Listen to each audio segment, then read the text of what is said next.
Assalamualaikum warahmatullahi wabarakatuh. Perkenalkan, nama saya Nita Julia dari kelas 5 TBI C dengan NIM 221230088. Saya dari kelompok 1.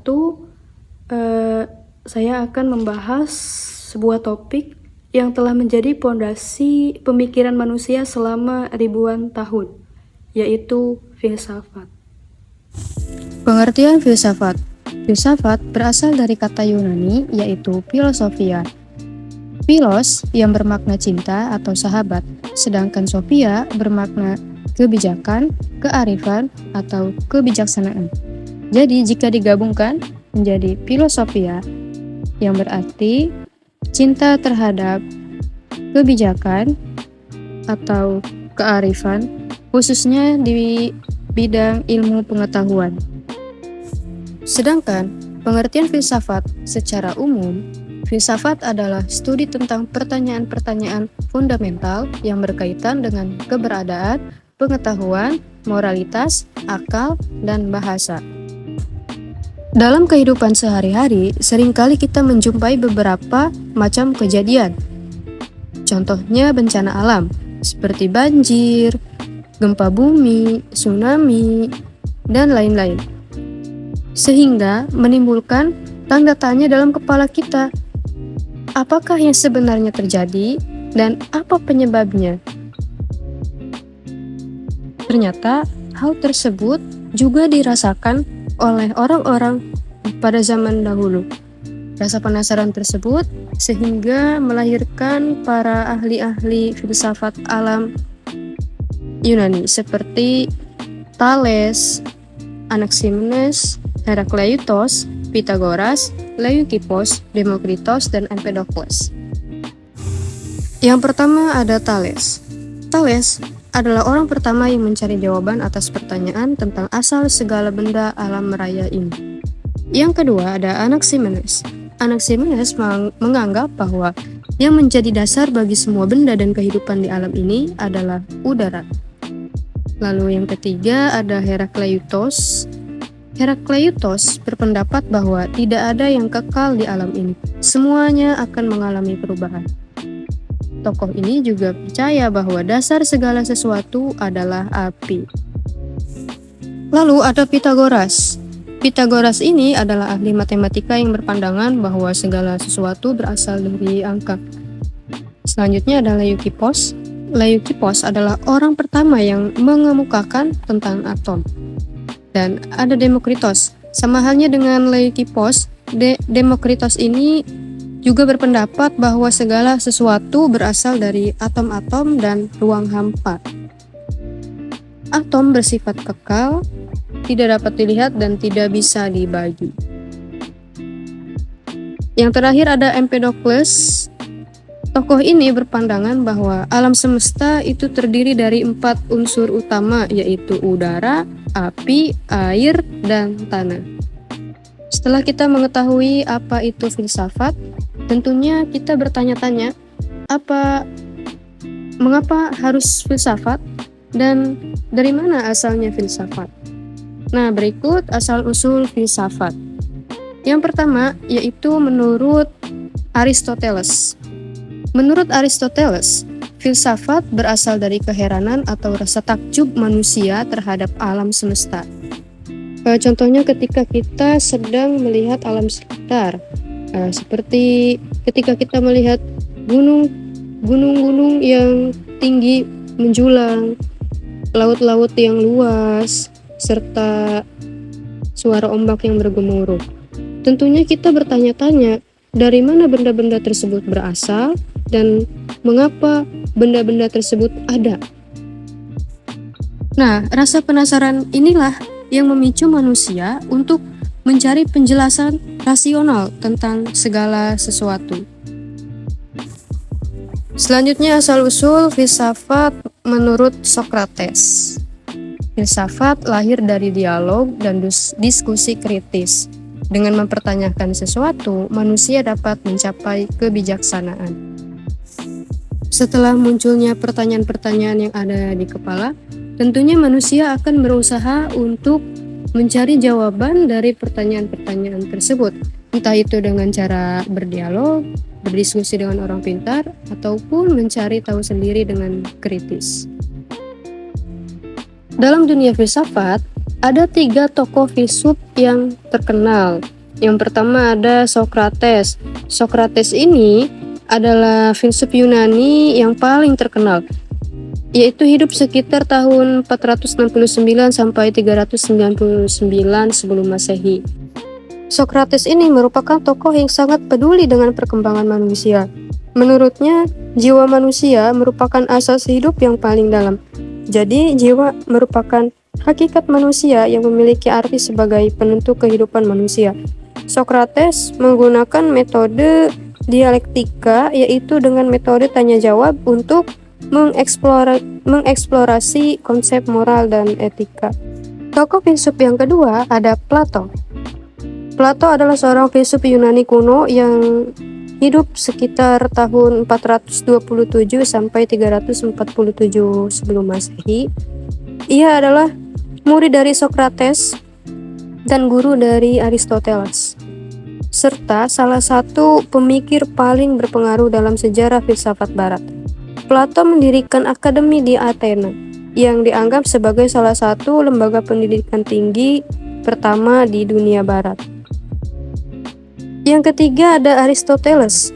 Aristoteles adalah seorang filsuf Yunani kuno yang hidup sekitar tahun 384 sampai 322 sebelum Masehi. Dia adalah murid Plato dan guru bagi Alexander Agung. Meskipun belajar di bawah bimbingan Plato, pemikiran Aristoteles sangat berbeda dan sering kali berlawanan dengan gurunya. Ia dikenal sebagai pemikir yang sangat luas dengan kontribusi penting dalam berbagai bidang, termasuk logika, etika, politik, biologi, fisika, metafisika, dan estetika. Filsafat memiliki beberapa cabang, yaitu sekitar 6 cabang. Cabang yang pertama yaitu ada epistemologi. Epistemologi adalah cabang filsafat yang berfokus pada pengetahuan, kepercayaan, dan kebenaran. Cabang ini mempelajari bagaimana kita mengetahui sesuatu, apa yang dapat kita ketahui, dan batas-batas pengetahuan. Contoh pertanyaannya seperti, apa itu pengetahuan? Ada juga pertanyaan yang seperti, bagaimana kita bisa membedakan antara kepercayaan yang benar dan salah? Lalu, apakah semua pengetahuan berasal dari pengalaman? Cabang yang kedua yaitu metafisika. Metafisika adalah cabang filsafat yang mempelajari sifat dasar realitas, keberadaan, dan alam semesta. Ini termasuk pertanyaan tentang apa yang ada, seperti apakah ada hal-hal yang bersifat fisik dan non-fisik, sifat waktu, ruang, dan kausalitas. Contoh pertanyaannya yaitu, apa itu realitas? Apakah ada kehidupan setelah kematian? Apa hubungan antara pikiran dan tubuh? Nah, itu contoh pertanyaan dari cabang metafisika. Cabang yang ketiga yaitu logika. Logika adalah cabang filsafat yang mempelajari prinsip-prinsip penalaran yang benar. Logika berfokus pada struktur, argumen, dan cara menarik kesimpulan yang sah dari premis-premis yang diberikan. Contoh pertanyaannya seperti, bagaimana kita bisa mengetahui apakah argumen itu valid? Apa aturan dasar untuk berpikir dengan benar? Yang keempat ada cabang etika. Etika adalah cabang filsafat yang mempelajari moralitas dan prinsip-prinsip yang mendasari tindakan yang benar dan salah. Etika mencakup analisis tentang apa yang membuat tindakan baik atau buruk, serta bagaimana kita harus bertindak dalam situasi tertentu. Contoh pertanyaannya nih ya, seperti apa itu kebajikan? Apa yang membuat suatu tindakan menjadi benar atau salah? Bagaimana kita harus hidup? Selanjutnya ada cabang estetika. Estetika adalah cabang filsafat yang mempelajari keindahan, seni, dan pengalaman estetik. Ini mencakup pertanyaan tentang apa yang membuat sesuatu indah, bagaimana kita merasakan seni, dan apakah ada standar universal untuk kecantikan. Contoh pertanyaan cabang estetika itu seperti apa itu keindahan, apa yang membuat karya seni itu bernilai, bagaimana seni berhubungan dengan emosi kita. Yang terakhir ada cabang filsafat ilmu. Filsafat ilmu mempelajari metode, dasar, dan implikasi dari ilmu pengetahuan. Ini mencakup pertanyaan tentang apa yang membuat sesuatu menjadi ilmiah. Bagaimana kita bisa mempercayai pengetahuan ilmiah dan batas-batas metode ilmiah. Pertanyaan yang muncul pada cabang ini tentunya tidak jauh dengan hal-hal yang berhubungan dengan ilmiah. Nih, contoh pertanyaannya yaitu apa itu metode ilmiah, apa batas-batas ilmu pengetahuan, dan lain-lain. Setelah kita mempelajari cabang-cabang filsafat, kita beranjak ke perkembangan filsafat. Yang pertama, filsafat kuno, abad ke-6 sebelum Masehi dan 5 sebelum Masehi. Pada periode ini, filsafat berfokus pada pertanyaan-pertanyaan dasar tentang alam semesta, realitas, dan kehidupan. Filsafat kuno terutama berkembang di Yunani dan Tiongkok. Pada abad ini dimulai dengan para filsuf prasokrates seperti Thales, Pythagoras, dan Herakleitos yang berfokus pada prinsip-prinsip dasar alam semesta. Kemudian muncul tokoh-tokoh besar seperti Socrates, Plato, dan Aristoteles yang telah dibahas tadi. Selanjutnya perkembangan filsafat pada abad pertengahan 5-15 Masehi. Filsafat abad pertengahan sangat dipengaruhi oleh agama, terutama Kristen, Islam, dan Yahudi. Fokus utama filsafat pada periode ini adalah sintesis antara ajaran agama dan filsafat klasik. Tokoh filsafat pada abad ini yaitu ada Thomas Aquinas dari filsafat Kristen, lalu ada Al-Farabi dan Ibnu Sina dari filsafat Islam. Setelah abad pertengahan ada filsafat Renaissance, yaitu pada 15-17 Masehi. Renaissance menandai kebangkitan kembali pemikiran klasik, tetapi dengan fokus baru pada manusia, alam, dan ilmu pengetahuan. Periode ini dilandasi oleh pemikiran yang lebih sekuler dan individualistik, serta kebangkitan metode ilmiah. Selanjutnya filsafat modern pada abad 17-19 Masehi. Di era ini, filsafat mulai lebih berfokus pada rasionalitas, ilmu pengetahuan, dan hak-hak individu. Filsafat modern sering dianggap sebagai permulaan dan filsafat yang kita kenal saat ini. Selanjutnya ada perkembangan filsafat kontemporer dari abad 19 Masehi sampai sekarang.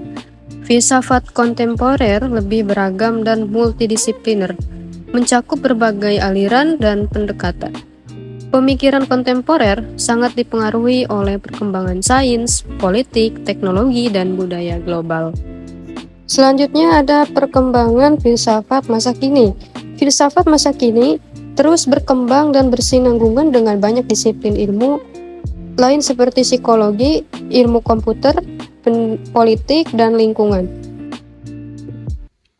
Nah, itu dia tadi pembahasan tentang filsafat dan perkembangannya.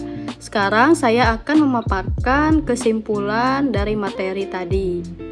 Filsafat adalah upaya manusia untuk menemukan jawaban realitas, pengetahuan, dan moralitas melalui penalaran kritis. Berkembang dari pemikiran filsuf kuno hingga filsuf modern, filsafat memiliki berbagai cabang seperti metafisika, epistemologi, etika, dan logika. Seiring berjalannya waktu, filsafat akan terus berkembang, memberikan dasar pemikiran bagi manusia tentang eksistensi dan dunia. Oke, baik. Itu saja penjelasan materi tentang filsafat dan perkembangan. dari saya. Bagi teman-teman yang belum paham tentang materi tadi, bisa tuliskan pertanyaannya di kolom komentar ini. Baik, terima kasih telah menonton. Mohon maaf bila ada kesalahan dalam penyampaian materi. Wassalamualaikum warahmatullahi wabarakatuh.